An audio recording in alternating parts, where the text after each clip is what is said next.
Greetings and welcome to Jefficho Films. Today we're going to be reviewing 2017's The Mummy.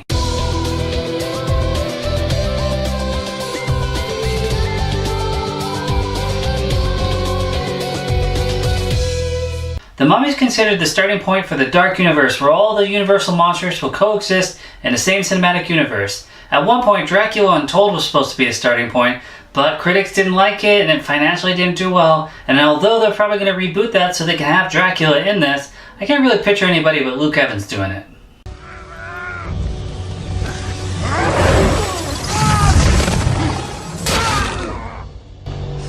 That is no longer my name.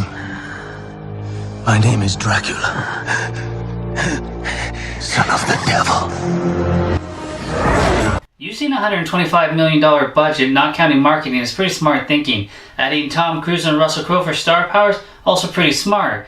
It's only made $60 million domestically, but it's made $344 worldwide. So even though the critics aren't loving it, it's at least making its money. And if you didn't know, they've already cast Johnny Depp to play the Invisible Man, Javier Bardem to play Frankenstein's monster, and they're trying to get Angelina Jolie for the Bride of Frankenstein. But hey, let's get back to Sofia Boutella and The Mummy. This movie follows Nick, Tom Cruise's character, kind of a dirtbag special ops soldier in Iraq who's trying to loot for profit with his buddy. Go! Oh man, we're gonna die!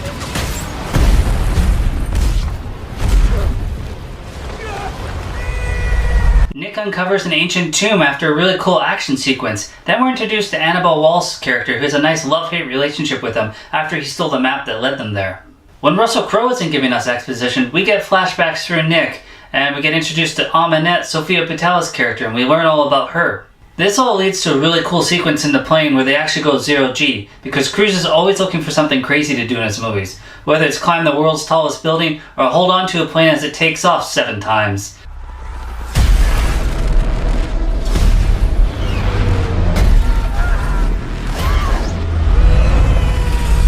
They shot the sequence 64 times, and according to Wallace, the toll on your body of going in and out of 0G is so horrific that they actually have the plane called the Vomit Comet.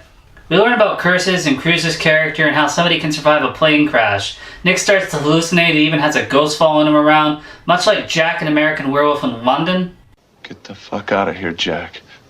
I realize I don't look so hot, David, but I thought you'd be glad to see me. David, you're hurting my feelings.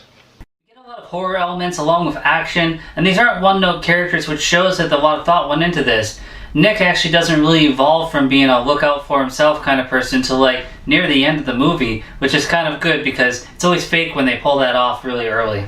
Jenny is really the driving force for Nick improving. I heard a lot of people mention that she's really just arm candy in this because she always needs to be rescued. Frankly, everyone in this movie needs to be rescued. They're facing off against the monsters. Every time her life was in peril, so was Cruise's. At least her character propelled the story forward. She was smarter than Cruise, she brought an emotional aspect to the role, she was a well-developed character. Speaking of the emotional aspects, Sofia's portrayal of Amanette was fantastic. Amanette had some very human qualities which made her relatable, and you actually felt bad for her as all the stuff she had to go through and endure, which also helped you overlook all the terrible things she did in her mortal life. She wasn't pure evil, she showed a lot of vulnerability.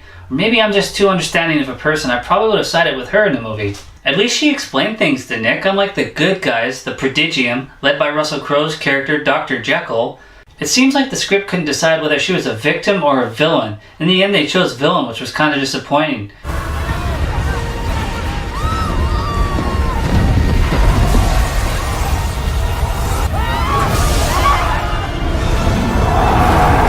But you know, with this ever-expanding universe, I wonder if we'll be following Nick in the next one, or her. I mean, it wouldn't surprise me if we see both. I'm not sure where the critics that are pooping on this checked out, but it could be a lot of the visions. There was way too much exposition in this. And a lot of people don't like to be tricked and baited when it's like a dream sequence that never actually happened.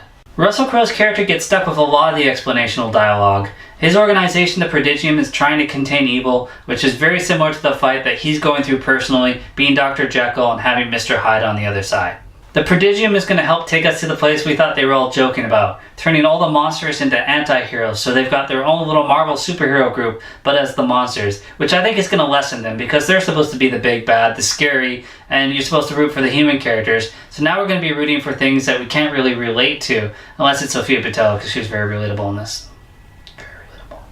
In the end, this movie didn't have much if any drag time. I was entertained throughout. The 4 leads were amazing. Tom Cruise always puts in 100% in all his performances. Annabelle Wallis, I hadn't seen her in anything else, but I was pretty impressed. Russell Crowe always had some gravitas to it, and Sofia Boutella was lights out. I swear I'm not being biased just because, you know, Sofia Boutella. Made your choice, Lassie? I have the beat and shouting. There was some comedy misses, but they worked it pretty naturally into the dialogue, so if you didn't laugh, the story just kept going on. I mean, this wasn't the great epic movie I was hoping for, but it was the good summer flick I expected, so I totally recommend you see this in the theaters. And as always, thanks for watching.